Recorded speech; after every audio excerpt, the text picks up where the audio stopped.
விக்கிரவாண்டி வேளாண்குடி மக்கள் நிறைந்திருக்கிற நிலம். இங்க போடுவோம் பண்ணைய, சேமிப்பு கிடங்க கட்டுவோம், என்ன வரும் மண்ணாய்வு செய்வோம், என்ன வரும் கரும்பு போறா 2000 ஏக்கர்ல கரும்பு கட்டுற, அங்க தொழிற்சாலை, கரும்புல இருந்து வெள்ளம் தயாரிக்கிற தொழிற்சாலை, நாட்டு சக்கரை, எத்தனால் பெட்ரோல் தயாரிக்கிறான் பிரேசில் கரும்பு சக்கையிலிருந்து, கரும்பு சக்கையிலிருந்து சாப்பிட தட்டு தயாரிக்கிற தொழிற்சாலை, கரும்புல இருந்து எத்தனை பெட்ரோல் தயாரிக்குது அந்த தொழிற்சாலை, 600 கிலோமீட்டர்ல போடுறா, அவன் வாழ்விடத்தில் போடுறா.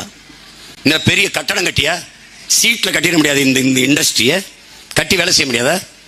கரும்பை வெட்டி கரும்பை போட்டு ஆலையில காய்ச்சறதுக்கு எதுக்குடா எஜுகேஷன், எதுக்குடா கல்வி? எத்தனை டன் வெள்ளம் காய்ச்சிருக்கு, எண்ணெய் அடுக்கத்தாண்டா படிச்சவன் தேவை, படிச்சவனுக்கு வேலை, படிக்காதவனுக்கு வேலை, அரசு வேலை, அவ்வளவுதானே. இதை செய்ய முடியாதா? கற்பனையில பேசிட்டு பாருங்க சீமான். சாத்தியமில்லாத ஒன்றை சாத்தியப்படுத்துவதற்கு பேர் தாண்டா புரட்சி.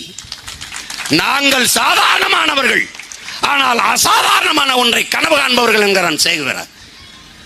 நாங்கள் சாதாரணமானவர்கள், ஆனால் அசாதாரணமான ஒன்றை கனவு காண்பவர்கள்.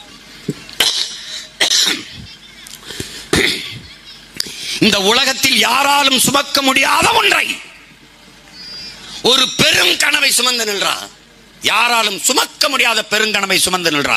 அதாண்டா உலகத்திலே எல்லாவற்றையும் விட பெரிதுங்கிறான் ஆல்பர்ட் ஐன்ஸ்டீன். உங்கள் பிள்ளைகள் நாங்கள் யாராலும் சுமக்க முடியாத பெருங்கனவு, அடிமை தமிழ் தேசியனத்தின் விடுதலை, உரிமை, மீட்சி, தமிழ் தேசிய மக்களின் எதிர்கால பாதுகாப்பான நல்வாழ்வு என்கிற ஆக பெரும் கனவை சுமந்து நிற்கிறோம். அதனாலதான் கோடி கனவு கொண்டோம் என் உறவுகளை, உடன் பிறந்தார்களே, அதை நிறைவேற்ற ஓடி வாருங்கள் என்று உங்களை இருகரம் கூப்பி அழைக்கிறது காரணம் தான். அதிகாரம் மிக வலிமையானது, அந்த அதிகாரம் எம் மக்களுக்கானது. வாக்களியுங்கள் மைக் சின்னத்தில்.